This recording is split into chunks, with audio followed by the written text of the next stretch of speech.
예수님을 믿고 보니 예수님 안에 놀라운 가치를 깨달은 거예요. 그렇습니다. 사도 바울의 인생에 영원한 생명을 얻은 이 사실, 예수 그리스도보다 더 가치 있는 분은 없으며 예수님 안에 소망이 있음을 알았기에 더 이상 그는 머뭇할 여유가 없었던 것입니다. 자, 그런데 사도 바울이 말씀을 전하는데요, 사람들의 반응이 21절에 나와요. 21절에 보면 듣는 사람들이 후반절에 이런 얘기를 해요. 여기 온 것은 그를 결박하여 대제사장들에게 끌어가고자 함이 아니냐 하더라. 오해하는 거예요.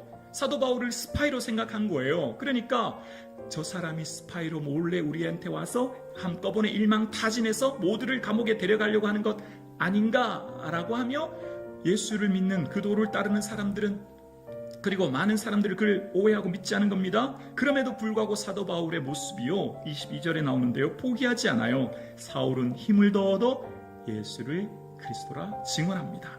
조금 전까지만 해도 사도 바울을 두려워하고 사도 바울을 믿지 않았던 사람들이 이제는 그들이 함께해서 예루살렘에서 사역을 함께하는 사이가 된 것입니다. 그 중간에 뭐가 있죠? 27절이 담겨져 있는 거예요. 이유는 27절 때문이에요. 우리 27절 함께 고백할까요? 바나바가 데리고 사도들에게 가서 거기까지 입니다. 누가 데리고 갔다고요?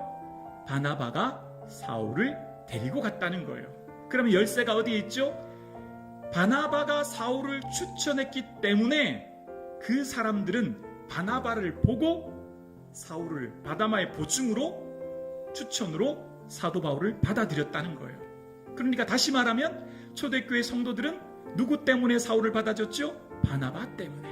바나바의 그 인격과 신앙과 믿음 때문에. 자, 그러면 바나바가 어떤 사람인지를 알 수 있는데요, 바나바가 어떻게 초대교회에 이런 신실한 사람으로 설 수 있었는지를, 바나바에 대한 내용을 사도행전 4장 36절, 그 앞단락에 나오는데 이런 말씀을 기록해요.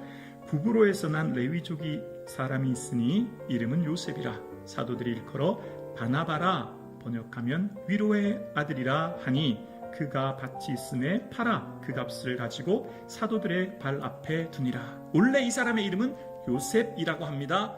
하나님께서 더하신다. 본명은 원래 요셉이에요. 그런데 사람들은 요셉이라고 부르지 않고 바나바라고 불렀다는 거예요. 위로의 아들이라고 불렀다는 거예요. 그 이유는 사도들이 그렇게 불렀기 때문에, 그렇게 호칭했기 때문에 사람들도 그렇게 불렀다는 거예요. 그 이유가 뭐냐면 그가 밭이 있는데 그 밭을 팔아서 그 값을 사도들 앞에 두었기 때문이라는 거예요. 바나바는 자기가 가지고 있는 밭을 내어놓았어요. 왜 그럴까요? 남보다 더 가진 것을 사명으로 알았기 때문이에요. 바나바는 사람의 말에 귀 기울인 것이 아니라 성령의 음성에 귀 기울인 사람이었어요. 그러니까 바나바는 은혜의 시각으로 자신의 주어진 환경을 보고 자신의 사람들을 보는 은혜의 눈이 열렸던 것이죠. 그러니까 이 말씀을 묵상하면 어때요? 바나바는 사도 바울을 은혜로 보았어요. 하나님의 은혜를 보고 기뻐했던 바나바처럼 여러분의 인생에 펼쳐지는 일들, 사건과 환경과 삶 속에서 펼쳐지는 모든 일들을 객관적인 눈으로 볼 때는 나를 왜 그 개척교회에 보내나 섭섭할 수 있는 바나바는 은혜로 보았던 것처럼 여러분의 인생에 펼쳐지는 일들을 은혜로 보아 하나님의 행하실 일들을 기대하며 하나님의 행하실 일들을 경험할 수 있는 삶 사실 수 있기를 주의 이름으로 축원합니다. 사랑하는 성도님, 초대교회가 성령의 위로로 진행하는 수가 많았다고 이야기합니다. 박해 상황임에도 교회가 평안했다고 이야기합니다. 바로 바나바와 같은 위로의 사람을 세우심으로 초대교회가 든든히 서갔던 것입니다. 오늘날 성령님께서는 나를 통하여 이 공동체, 내가 속한 공동체를 세우기 원하십니다. 아파하고 신음하는 이 시대에 나를 통하여 하나님의 성령의 위로가 되는 삶 사실 수 있기를 예수 그리스도의 이름으로 간절히 축원합니다.